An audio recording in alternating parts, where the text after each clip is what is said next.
everyone, I'm Silvia. And I'm Michal. And today we're gonna be filming a video that's a little bit different from what we usually do. So, as you might know, coaching is a big part of our life and our business. But you might not know that we're actually applying the coaching tools and techniques in our relationship with each other. Coaching is one of the most powerful ways we have ever encountered to achieve our goals and help us fulfill our full potential as human beings. And the best thing about it is that there are so many tools in this practice that can be used outside formal coaching sessions and applied to the most varied number of situations you can possibly imagine. So in this video, we'll give you a short demonstration of how do we use some of those tools and how do we apply them to our relationship with a very specific goal in mind, which is to manage our anger. And we'll try to turn this anger that we sometimes feel at each other into a source of growth for our relationship. If you haven't checked it out yet, we are now offering online relationship coaching and life coaching sessions. All the details are on our website, so check it out. And before you commit to any sessions, you can get a free consultation. We're super excited to connect with you and to take on this journey together and help you live the life of your dreams. So what we're going to be doing here today is not really a coaching session.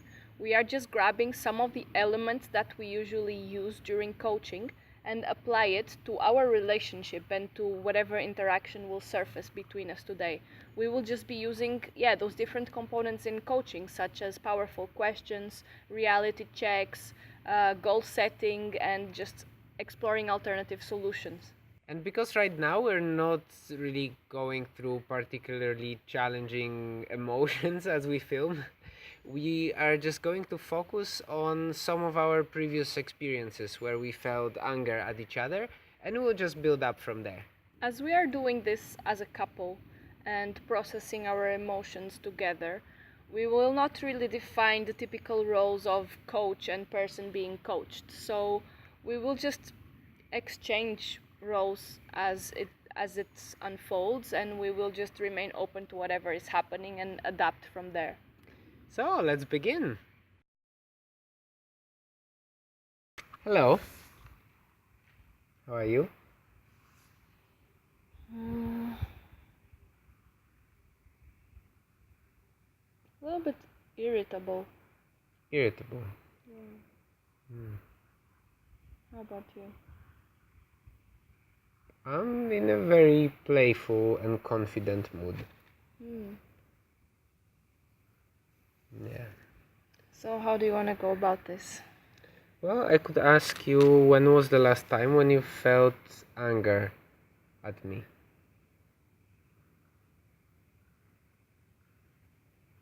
Well, not at you. I just felt angry.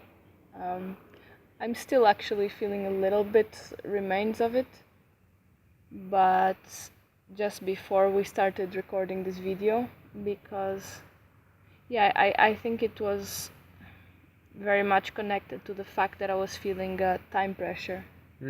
Because we have something to do later on, and I really wanted to get this done. And then I got angry when I saw that you were taking more time than I expected to get ready. Yeah. How did you feel in those moments?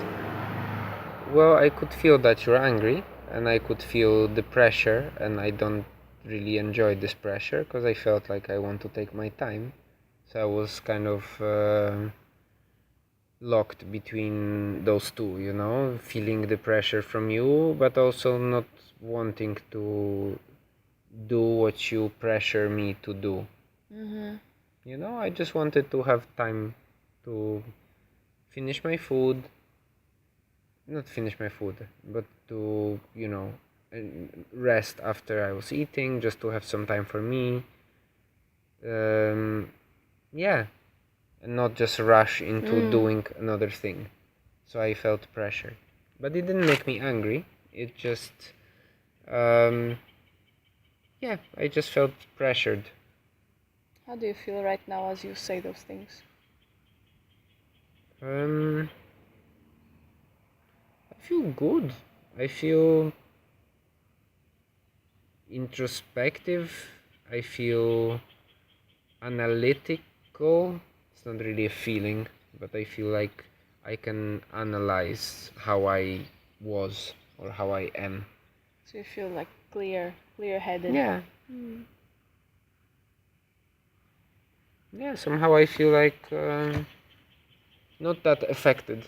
Usually when you apply this, when I feel this pressure from you, then I get affected, and it either brings me further from you or yeah, that's what it actually does usually. It just either makes me angry at you or makes me distant. But not today, I can actually. sense that you're a little bit annoyed, though, as you speak.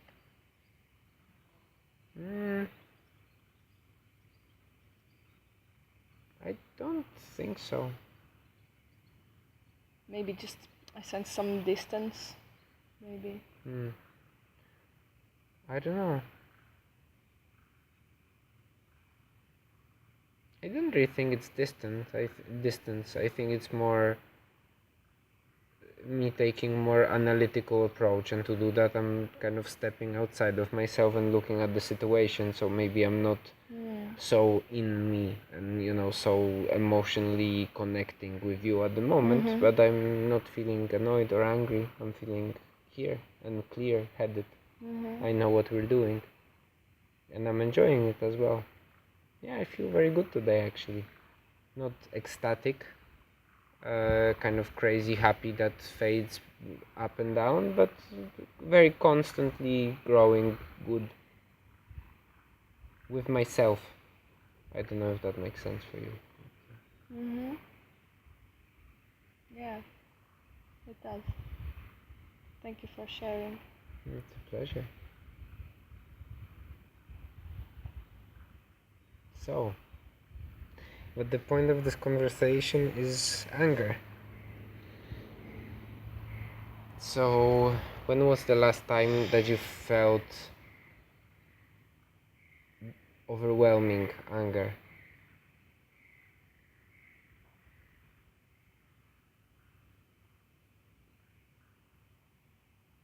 Or not overwhelming, but very strong anger?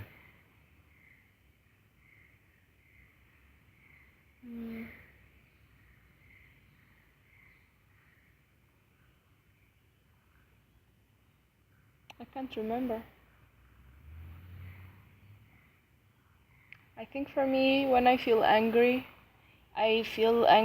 for a moment, and then that anger quickly transforms into something else. It transforms into sadness or fear, anxiety. It goes deeper, one layer. Therefore, anger for me, I think it feels more like transition into something else, some deeper feeling. So your anger is very short-lived and just bursts and then transforms very fast into another feeling, Yeah. like sadness or Yeah.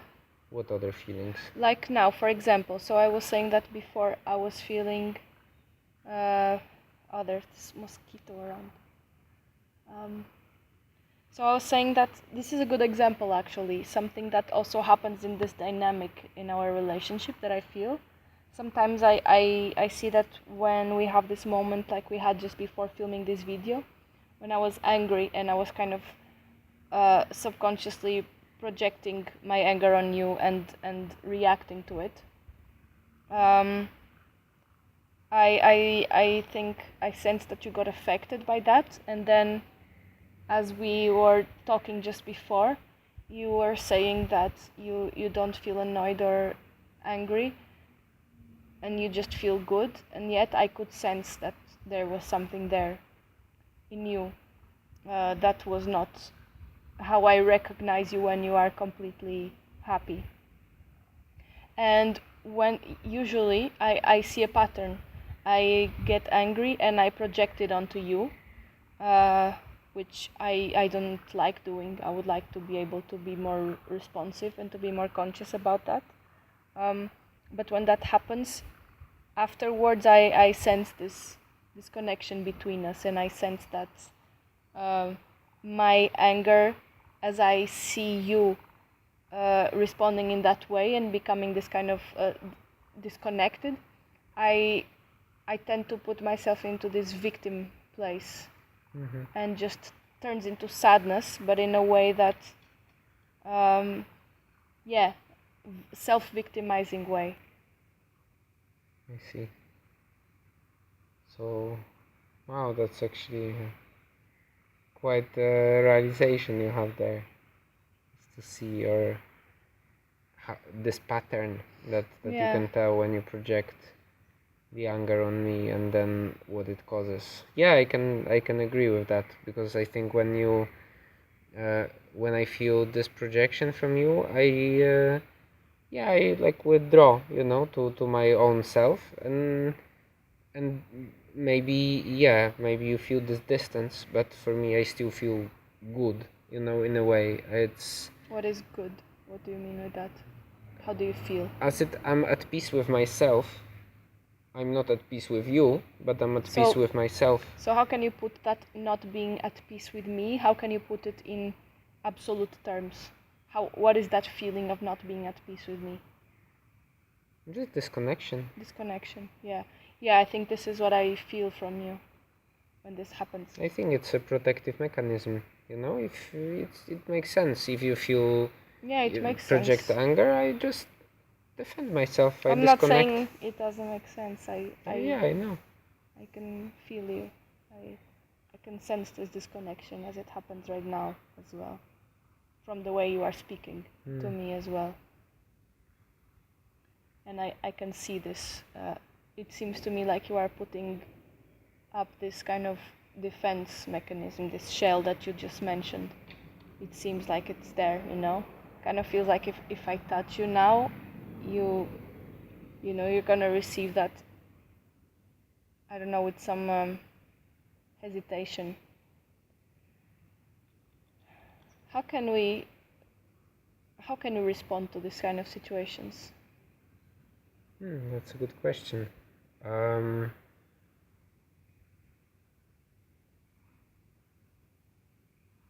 Well, one way is to just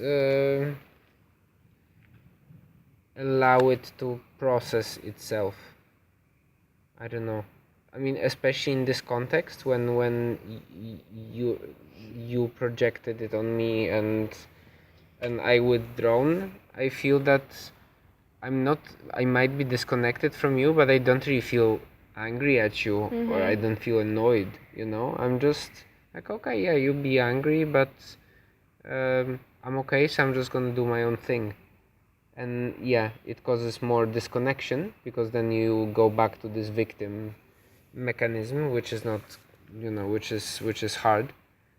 But yeah, like from kind of selfish point of view, if you would be fine and be able to process this without distancing yourself more, then I would I would do my thing, and I would come back to you, because I love you. So you prefer to have your own time when that happens, basically.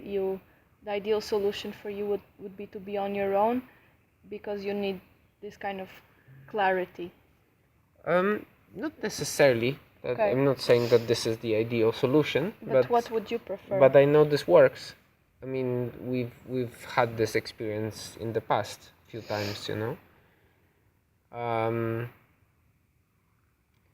but maybe we can do it more effectively and try to connect through, I mean, this is the other way, right? I mentioned there's more. The other way is to address it and go through the anger and process it as it happens, which is much harder.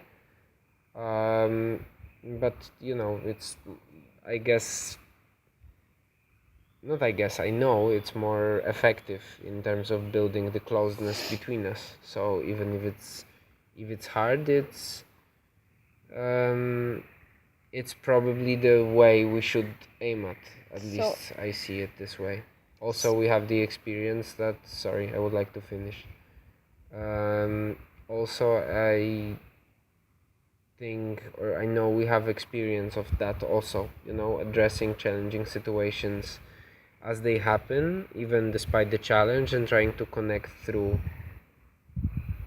the pain or disconnection, and ending up actually stronger, as a couple, and feeling much more connected as we process it. Yeah, that's what I wanted to say. So what you're saying is that you can see it working, as I get angry, I project it on you, and then you need your own time to process it, and you can be okay with gaining some clarity from just taking time for yourself. Or we can also make the effort to just stay with each other and process that together, and you can see both solutions happening, and you've seen them both working in the past. Yeah. Although this is only kind of talking from when you project anger, because there's also Yeah. situations when I project Yeah. anger at you. Yeah. So how does that work for you when this happens? I think for me it's kind of the same. I tend to go into this victimizing place whenever I sense that you are projecting something onto me, whether it's this disconnection as a defense mechanism or your own anger in the first place. My reaction is to just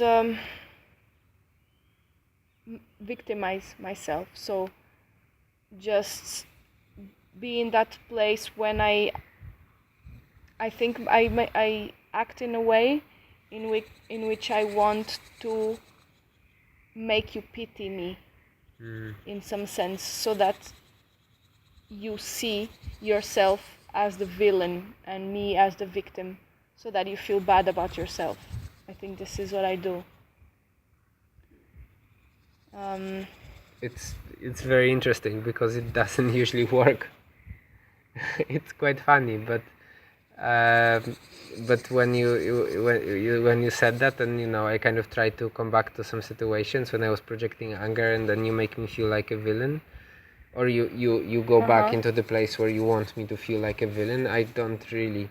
I mean, I do recognize now more when I kind of evolved in that sense, and I pay much more attention to my anger, and I'm working on it actively rather than just not care.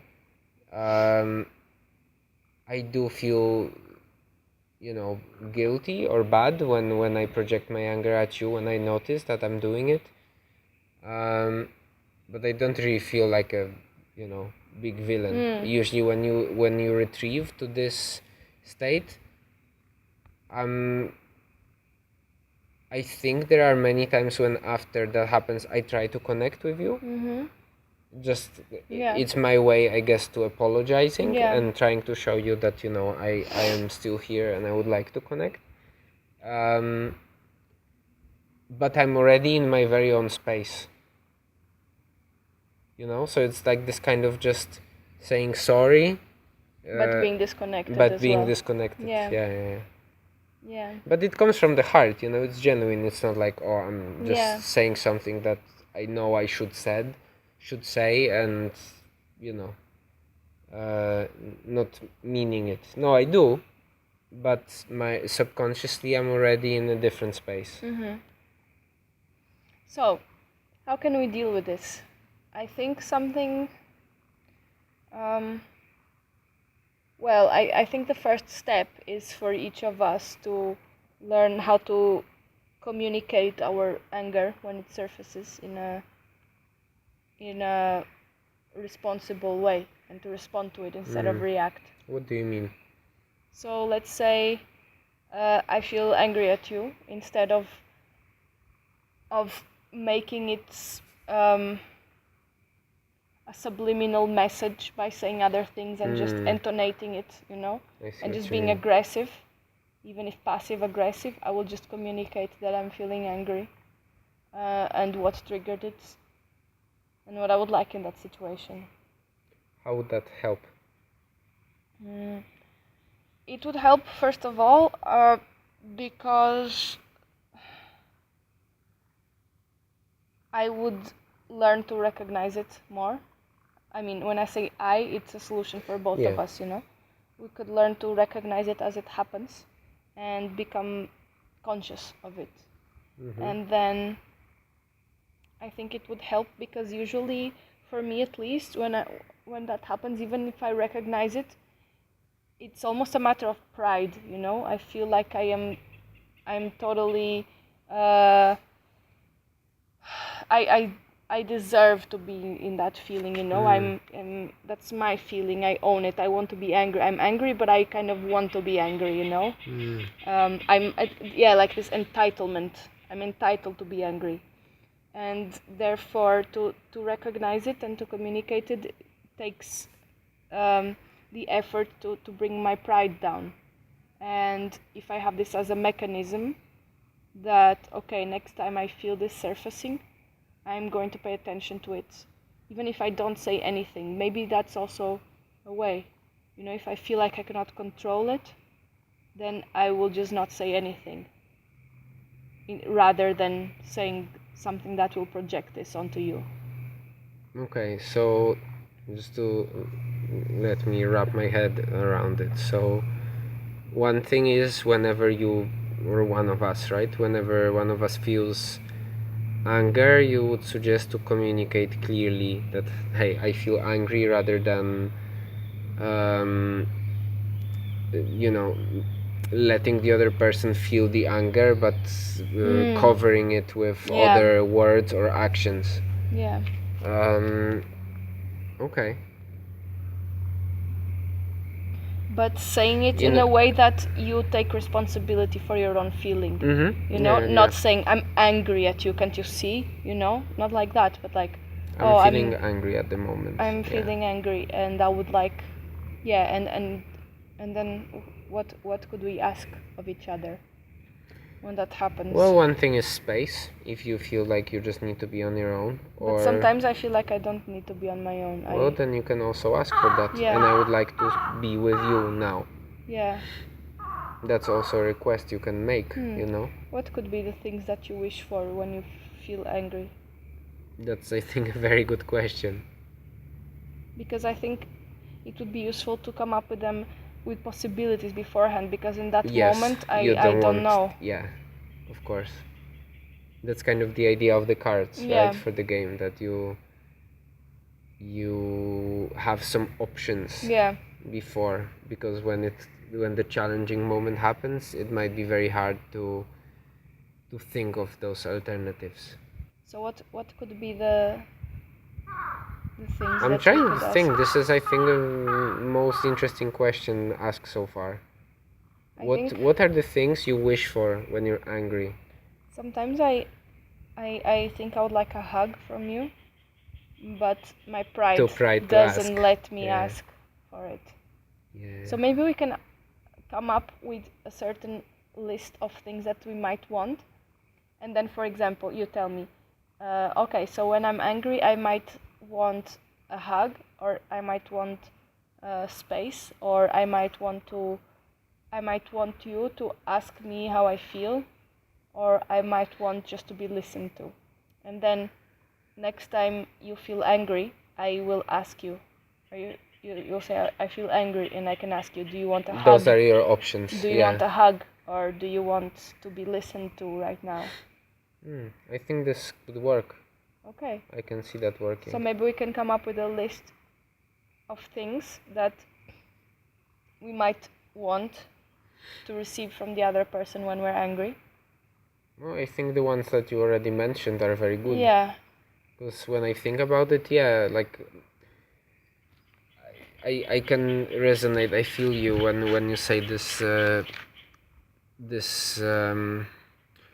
When you said this thing about enjoying the anger, I know what you mean. Anger can be a very pleasant emotion in a way. To feel angry, it's like, this entitlement. Angry. I'm entitled to feel angry. So angry. But in fact, it's not pleasurable. It's just some kind of illusion, I think.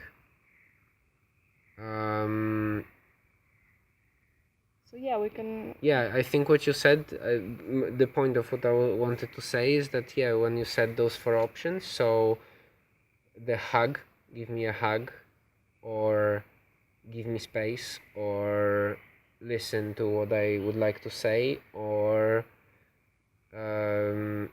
ask me how I feel. I think this is a very good starting point. Okay, so we have a practical solution here. And I think maybe it's enough for this video, because otherwise it becomes too long. It's already quite long. So Yeah. yeah. So whenever next time one of us gets angry, the other, we agree communicate to... that we are angry, and the other person will present us with a few options, and the ones we came up with so far are a hug, being listened to, being left alone, and being asked what is it that we are feeling. And of course, this is only a starting point. But I think it's actually a very good starting point. Wow, Yeah. 20 minutes and we got to actually Yeah. quite an effective potential solution. Well done, coach. Well done, coach. That sounds so wrong. Yeah. Okay. We're full of those jokes. I hope you like them. So, thank you for watching, and you can do this with your partner or with whatever person that you might be facing anger with, and you can do it in your own way. Just talk about what's been going on. And we highly recommend to actively deal with anger, because it's a very powerful and overwhelming emotion, and it often leads to disconnection and distance, and some other, saying things that we just don't really mean, but it's a blinding emotion. So yeah, we highly recommend working through it and not just letting it be, but actually taking active steps, even if that means taking space, but consciously thinking about what can you do when you're feeling angry. Yeah. Thank you for watching. We hope this was useful, and we'll see you next time. Bye.